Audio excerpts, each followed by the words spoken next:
ایک شخص امام علی علیہ السلام کی خدمت میں آیا، دست ادب کو جوڑ کر عرض کرنے لگا، یا علی، مجھے رات کو نیند ٹھیک سے نہیں آتی، رات کو سو نہیں سکتا اور صبح اٹھتا ہوں جسم میں درد سا رہتا ہے۔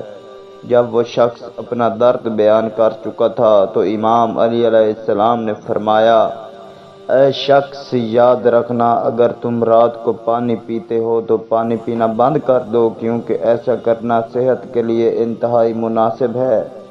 رات کو پانی پینے سے جسم میں درد سا رہتا ہے، اگر اللہ پاک اسے شفا دینا چاہے تو دے سکتا ہے، ورنہ اس کا علاج ناممکن ہے۔